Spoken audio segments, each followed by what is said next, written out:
அண்மை செய்தியை பார்த்துக் கொண்டிருக்கிறோம். பொதுக்கூட்டங்களுக்கான வழிகாட்டு நெறிமுறைகள் வகுப்பதற்காக நவம்பர் 6ஆம் தேதி அனைத்துக் கட்சி கூட்டம் நடைபெறும் என்று தமிழக அரசு தெரிவித்திருக்கிறது. இது தொடர்பான கூடுதல் விவரங்களோடு இணைகிறார் எமது செய்தியாளர் பாண்டியராஜன். வணக்கம் பாண்டியராஜன், உங்களிடம் இருக்கும் தகவல்கள் சொல்லுங்கள்.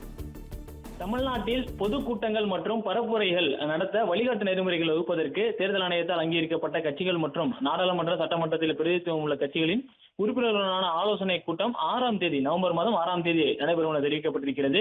தமிழகத்தில் இருக்கக்கூடிய மூத்த அமைச்சர்கள் தலைமையில் இந்த அனைத்து கட்சி பிரதிநிதிகளுடனான ஆலோசனை கூட்டம் நடைபெறும் என சொல்லப்பட்டிருக்கிறது.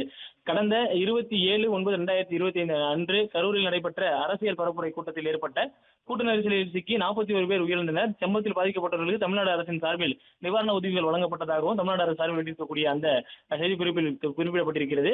இது போன்ற சம்பவங்கள் மீண்டும் நிகழாமல் தடுப்பதற்கு வழிகாட்டு நெறிமுறைகள் வகுக்க மாண்புமிகு சென்னை உயர்நீதிமன்றம் சமீபத்தில் அறிவுறுத்தியதன்படி தமிழ்நாட்டில் பொதுக்கூட்டங்கள் மற்றும் பரப்புரைகள் நடத்துவது குறித்த வழிகாட்டு நெறிமுறைகள் வகுப்பது தொடர்பாக தங்கள் கருத்துக்கள் மற்றும் ஆலோசனைகளை தெரிவிப்பதற்காக தேர்தல் ஆணையத்தால் அங்கீகரிக்கப்பட்ட கட்சிகள் மற்றும் நாடாளுமன்ற சட்டமன்றத்தில் உறுப்பினர்களை கொண்ட கட்சிகளின் பிரதிநிதிகளுடன் ஒரு ஆலோசனை கூட்டம் நவம்பர் மாதம் 6ஆம் தேதி அன்று காலை 10:30 மணிக்கு சென்னை தலைமைச் செயலகத்தில் நடைபெற இருப்பதாக சொல்லப்பட்டிருக்கிறது.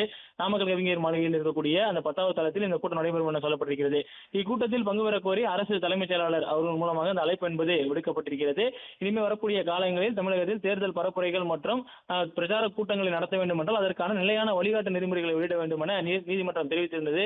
அதன் அடிப்படையில் தமிழகத்தில் இருக்கக்கூடிய மூத்த அமைச்சர்கள் தலைமையில் அனைத்து கட்சி பிரதிநிதிகள் மற்றும் நாடாளுமன்ற சட்டமன்ற உறுப்பினர்களை கொண்டிருக்கக்கூடிய கட்சிகளுடைய பிரதிநிதிகள் இந்த கூட்டத்தில் கலந்து கொள்ளலாம். இதற்கான நிலையான வழிகாட்டு நெறிமுறைகள் வெளியிடப்பட்டதன் பிறகாக தான் இந்த பரப்புரை கூட்டங்கள் மற்றும் அது போன்ற தேர்தல் பிரச்சார கூட்டங்கள் நடத்துவதற்கான வழிகாட்டு நெறிமுறைகளோடு அதை நடத்துவதற்கான அனுமதி வழங்கப்படும் என தெரிவிக்கப்பட்டிருக்கிறது.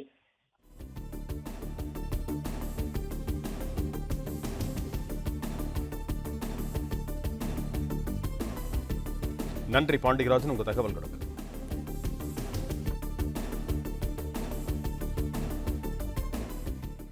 பிளே ஸ்டோர் மற்றும் ஆப் ஸ்டோரில் இருந்து பாலிமர் செயலியை QR கோடு மூலம் பதிவிறக்கம் செய்யுங்கள்.